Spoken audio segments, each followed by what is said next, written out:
Ici Rei. Dans les bons moments, il peut être difficile de réaliser à quel point ces précieux moments peuvent être précieux. Les souvenirs de ces jours heureux me réchauffent encore le cœur.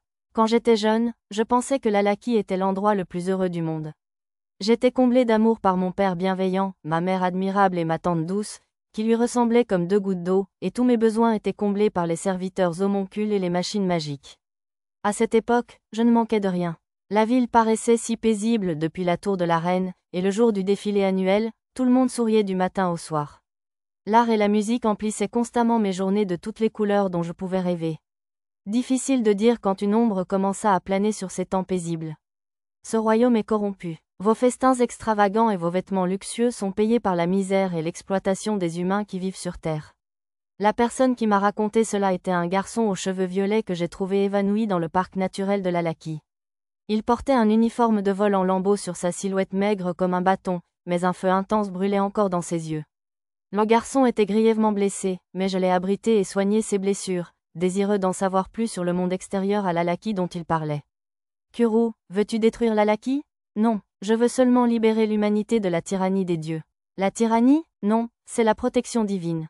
N'est-ce pas? C'est de la tyrannie, Réaan. Nous ne sommes que des moutons dans une ferme appartenant aux dieux, rien de plus. Et vous, les Lalaki, vous êtes les bergers. Non, peut-être êtes-vous des moutons spécialement élevés pour avoir meilleur goût. Incapable de supporter le mépris de Kuru pour les dieux, je le giflais. Mais il me sourit simplement, le regard doux, comme s'il regardait un enfant naïf, et murmura comme pour lui-même. Réaan, je veux offrir à chacun un monde où il puisse vivre librement. Ce fut la dernière fois que je pus lui parler. Le lendemain, la cabane où je l'avais caché fut détruite. Il ne restait que ses fondations et les fragments brisés de machines magiques et de golems de combat. Je crois que c'est l'année suivante. L'année où le seigneur démon à tête de chien leva une armée contre l'Alaki aux confins du continent et engagea son ultime combat. Au milieu du chaos, les royaumes terrestres s'éloignèrent de l'Alaki, sur ordre du seigneur démon, et le sourire du peuple de l'Alaki s'effaça, se retrouvant au cœur de la guerre. Mais ces longues journées de combat finirent par prendre fin. Grâce à la grâce des dieux, le seigneur démon à tête de chien et la plupart de ses semblables furent scellés. Ma mère et sa sœur ont affaibli le dernier, le seigneur des mers, et mon père et moi avons utilisé l'Alaki elle-même pour le sceller au fond de l'océan. Quand mon père m'a emmené pour m'échapper de l'Alaki, je me souviens avoir pleuré en appelant ma mère et ma tante. Mais les hérétiques ont capturé le navire flottant sur lequel mon père et moi avions fui, et j'ai été séparé de mon père et emmené dans un sanctuaire sous-marin pour servir d'élément d'une machine magique maléfique. J'ignorais ce qui s'était passé ensuite, car mes souvenirs y avaient été interrompus. Les souvenirs suivants sont l'étreinte de Nana et le sourire bienveillant de Satu. Je gardais les souvenirs heureux de Satu, Nana et des autres près de mon cœur tandis que je suivais la jeune fille nommée Yuneya dans un long couloir. Et au bout du couloir, j'ai retrouvé mon père. Enfin, tu es de retour, Réaan. As-tu rapetissé? Mon père était devenu un squelette. La fillette à côté de moi attendait comme un chiot impatient que père lui parle, mais il ne lui adressa aucun compliment ni même aucun remerciement. C'était la plateforme d'observation de la tour de la reine, au centre de l'île flottante de l'Alaki. Il n'y avait ni plafond ni support, juste une vue sur tout l'Alaki.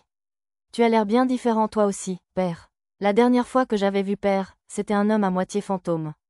Du coin de l'œil, j'ai aperçu un tentacule s'élever au bord de l'Alaki tel un arbre immense. Pourquoi as-tu brisé le sceau du Seigneur des mers? Père et moi avions scellé le Seigneur des mers nous-mêmes, exaucant ainsi le dernier souhait de mère. Pourquoi, me demandez-vous? Et pourtant, père s'est mis en colère à mes paroles.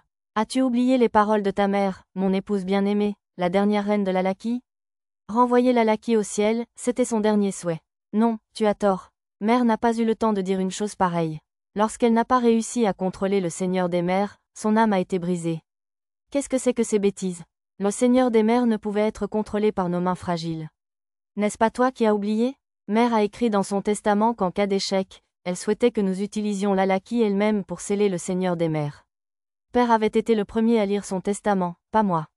Ridicule, elle a dit de renvoyer l'Alaki aux cieux. J'en suis sûre, père, qui t'a convaincu d'un tel mensonge?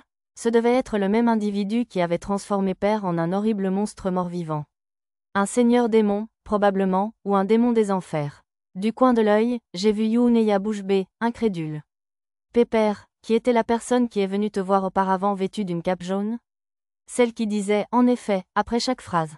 Silence, ce n'est pas le moment pour une marionnette artificielle d'intervenir. Yuneya, la fille homoncule, bondit vers père, alors je la retins dans mes bras. Puisqu'elle n'avait personne d'autre pour l'aimer, je résolus de le faire. Du moins pour le peu de temps qu'il me restait à vivre. Qui était cette personne, père? Était-ce seulement une personne? Comment oses-tu parler de mon allié de cette façon? Le mage vêtu de jaune a rendu Lalaki encore plus forte et a même contrôlé le poisson monstre géant Topkezera sous mes yeux. Topkezera, le démon des cieux qui contrôle les mers du Nord? Il serait impossible de vaincre ce poisson monstre géant que même les dragons du ciel ne pouvaient toucher, et encore moins contrôler. C'était sûrement une illusion? Non, aussi difficile que cela puisse paraître. Mais si c'était vrai, cette personne ne pouvait-elle pas vaincre le Seigneur des mers pour nous? Quand je lui ai posé cette question, Père m'a regardé comme un enfant dont le mensonge avait été découvert et qui s'est mis en colère comme pour le dissimuler.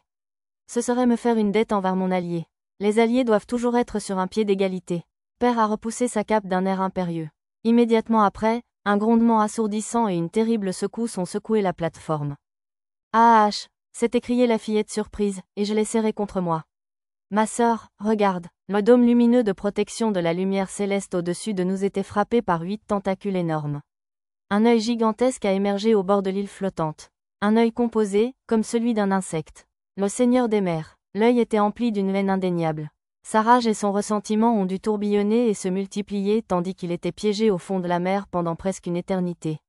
Excellent. Dans sa rage, il avalera sûrement tout appât venimeux que nous lui proposerons. Par appât venimeux, Père voulait sans doute parler de la jeune fille nommée Yuneya et de moi. Ses propres yeux étaient emplis de folie tandis qu'il riait du Seigneur des mers. Nous graverons la rune de domination à Yuneya et la rune d'opération à Rehan. La jeune fille pâlit à l'horrible déclaration de Père, mais elle hocha la tête et retira ses vêtements de Miko pour graver le cercle magique. Je serai l'appât pour attraper le Seigneur des mers, et ma sœur sera la cheville ouvrière qui le commandera. C'est la seule solution, n'est-ce pas, Père? Elle hocha de nouveau la tête, comme pour se convaincre, observant mon père d'un regard tremblant. Mais Père ne lui accorda même pas un regard. Père, non, qu'est-ce que c'est? Yuneya ne peut pas capturer le Seigneur des mers. J'irai. Non, je peux le faire. Je suis ta petite sœur, après tout. La jeune fille semblait désespérée. Mais ça ne marcherait pas. Père tentait maintenant la même chose que ma mère et ma tante Yuneya avaient tenté, sans succès, il y a longtemps. Une légère amélioration des runes ne changerait rien face à cet adversaire. De plus, celui qui servait d'appât au Seigneur des mers était condamné à une mort certaine. Je ne pouvais pas laisser cette pauvre fille endosser ce rôle. Si on continue comme avant, ça ne marchera pas. Fais-moi confiance, ma sœur. Essayer de contrôler le Seigneur des mers était vain, quoi qu'il arrive. Des cercles magiques en forme d'engrenage apparurent à nos pieds et à ceux de la jeune fille homoncule. Très bien, vas-y, alors. Les paroles glaciales de Père étaient sans hésitation. Mon père, autrefois si bon, était parti depuis longtemps. Une immense puissance magique s'est déversée en moi depuis la tour de la reine, et je suis passé de mon état de jeunesse à faible magie à ma forme adulte normale. Plus petit que gravé, plus grand que, j'ai laissé tomber mes vêtements éthérés, et Père a lancé un ordre insensé. Des runes maudites se sont glissées autour de moi, sous mes pieds, enveloppant ma peau d'un inconfort presque insupportable. Ah! Tandis qu'une malédiction similaire s'abattait sur la fille à côté de moi, elle poussa un cri de douleur. Plus petit que grave, plus grand que, lorsque mon père donna à nouveau l'ordre, la malédiction sur mon corps prit la forme de runes et commença à se graver sur ma peau. Enen, une rage et un désespoir horrible m'envahirent, rendant le malaise précédent insignifiant en comparaison. Ma vision vacilla, perdant toute couleur. À ce rythme, j'allais être consumé par la malédiction empoisonnée. Larve. Soudain, la voix de Nana me revint à l'esprit. Je sentis mon cœur s'alléger. Je ne céderai pas. Puisant dans la chaleur de mes souvenirs avec Nana, Mia et les autres, je luttais contre la colère et le désespoir engendrés par la malédiction. Attends un peu, Seigneur des mers. Bientôt tu te soumettras à ma volonté. Le rire de mon père résonna dans la tour de la reine. Le Seigneur des mers s'éleva au sommet de l'île flottante, la faisant basculer de son poids. Observant la scène à travers ma vision sombre et déformée, je me souvins des derniers instants de ma tante et de ma mère. Je me souviens de ce que j'ai vu à l'époque. Au début, le contrôle était efficace. Mais cela ne dura pas longtemps, car tante Yuneya fut absorbée par le Seigneur des mers et complètement détruite. Tout reposerait donc sur le moment où j'en prendrais le contrôle. Je forcerais le Seigneur des mers à s'arracher son propre noyau, se détruisant ainsi pour de bon. Si je parvenais à vaincre le Seigneur des mers, Satou s'occuperait du reste. Cette personne mystérieuse serait sûrement capable de lever la malédiction qui pesait sur mon père et d'aider la fille qui partageait le même nom que ma tante Yuneya à trouver le bonheur. Je suis désolé, Satou. C'est mon choix. Tu as bien fait de supporter ça, Rehan. Maintenant, place à la dernière étape. Graver le pivot. Au mot de père, le poison de la malédiction se déversa en moi comme un torrent. C'est inutile. Personne ne pourrait résister. Mes doux souvenirs furent submergés par le poison, et la malédiction engloutit mon cœur et commença à le réduire en cendres. STOPPPPPPBIENITANT ici. Une voix familière criant en shigane attira mon regard assombri. De l'autre côté de la protection de lumière céleste, je vis un vaisseau volant se rapprocher. Est-ce Arisa, larve, je suis venu te sauver, je le déclare. Ici. Nana, et Mia aussi? La chaleur inonda mon cœur défaillant, et les couleurs revinrent à ma vision. HMPH. Je ne sais pas comment leurs voix parviennent jusqu'ici, mais leur impertinence est vaine.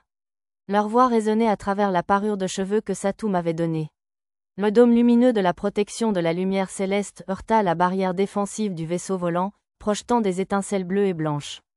Rien ne peut briser la protection de la lumière céleste que les dieux nous ont donnée. Père Raya, le vaisseau volant. Ne sous-estime pas la barrière anti-triche de notre maître. Arisa, active le mode vie, je t'en prie. Tout va bien, soyez témoins de la puissance de notre foreuse. La barrière devant le vaisseau se mit à tourner comme une perceuse. Lisa, active la post-combustion. Compris, activation du dispositif d'amplification de la propulsion arrière. La fumée qui s'échappait de l'arrière du vaisseau s'intensifia soudain. C'est l'occasion idéale de le dire. Notre forêt est celui qui percera. Les paroles d'Arisa furent interrompues lorsque le Seigneur des mers lança d'énormes lances de glace et d'eau sur la protection lumière céleste. Les lances se brisèrent sur la barrière, l'onde de choc emportant le vaisseau volant comme une feuille emportée par le vent. Absurdité totale. Père avait tort. Grâce à leur intervention, je pus garder le contrôle de mes sens jusqu'au bout. C'est fait, maintenant? Oui, père. D'un geste du bras, je créai de nouveaux vêtements éthérés autour de mon corps. Je m'enveloppais dans la tenue d'une Miko honorant les 8 dieux. Aidant Yuuneya qui titubait, je pris ses vêtements et les lui remis. Va, Réan. Je m'avançai sur la mince jetée qui s'étendait de la tour de la reine jusqu'au dôme de la protection de la lumière céleste. Elle était largement assez large pour que je puisse marcher, mais mes jambes tremblaient encore sous l'effet de la hauteur. Yuuneya, désormais liée à moi par magie, me suivit. TWAAKZWOOWN. Un horrible bruit perçant me fit trembler le corps. J'entendis Yuuneya s'effondrer derrière moi. L'un des énormes tentacules du Seigneur des mers attendait au bout de la jetée. Son extrémité se divisait en appendices plus petits, frétillant comme une anémone de mer. Je ne peux pas te laisser faire ça, Sifox. Les 5 canons magiques sont prêts à tirer. Tire. Le cri d'Arisa fut suivi de la voix aiguë de Lulu. Une succession rapide de détonations assaillit mes oreilles lorsque des sphères rouges frappèrent le tentacule du Seigneur des mers et explosèrent, le déchirant. TWAAKZWOOWN. Le rugissement du Seigneur des mers résonna. Les canons blessaient indéniablement le monstre. Mais il coûtait trop de magie pour être tiré indéfiniment. Vu la petite taille du vaisseau volant, ces tirs étaient sans doute les derniers. Tama, Pochi, Relouad, je vais vous montrer comme je suis rapide, monsieur. Tandis que le vaisseau tournoyait dans le ciel, je pouvais voir Lisa, Pochi et Tama s'occuper des canons. Le remplacement de la batterie à pièces bleues du moteur de la pierre de l'arbre sacré est terminé, je le déclare. Lulu, on a aussi fini de changer les canons du canon magique. Chargé. Tirez la salve suivante. Une nouvelle salve de coups de canon s'abattit sur le tentacule. À la fin, l'un des tentacules du Seigneur des mers avait été complètement arraché. Incroyable. C'était tellement incroyable que je ne pus retenir un murmure d'admiration. Ouah! Si sa coque avait été faite d'oricalque ou d'une branche d'arbre-monde, le vaisseau lui-même aurait peut-être été en bon état. Mais même dans ce cas, les personnes à bord auraient été réduites en bouillie. Je ne pouvais retenir les larmes qui coulaient à flots face à la mort soudaine de mes amis. Arisa, Nana, Mia. Je gravais leurs noms sur mon cœur, m'efforçant de surmonter le désespoir pour elles. Mais en vain, la tristesse était trop profonde pour que je puisse la supporter. Oh là là, on a failli tout manger. Quoi? Ce n'est pas drôle, Arisa. Après la remarque d'Arisa, j'entendis le léger bruit d'un poing frappant la tête et la voix réprimandée de Satou. Levant les yeux, je vis les voiles familières s'élever vers moi. En un clin d'œil, le vaisseau volant s'éleva devant la jetée où j'étais tombé à genoux. Honnêtement, je ne m'attendais pas vraiment à devoir téléporter tout le vaisseau dès mon retour grâce au sort de retour. Debout sur le pont, Satou ébouriffa les cheveux d'Arisa un instant avant de se tourner vers la tour. Ses yeux sombres et doux se posèrent aussitôt sur moi. Poussant un soupir de soulagement en me voyant, Satou esquissa un sourire chaleureux. Désolé de t'avoir fait attendre, Rei. Mon corps s'éleva doucement dans les airs. Je flottais comme une plume portée par le vent jusqu'à ce qu'on me dépose délicatement sur le pont de son vaisseau volant. J'espère qu'on ne t'a pas inquiété. Son ton était si léger et merveilleusement ordinaire que je ne pus le supporter. Je me jetai dans ses bras et pleurai comme un enfant.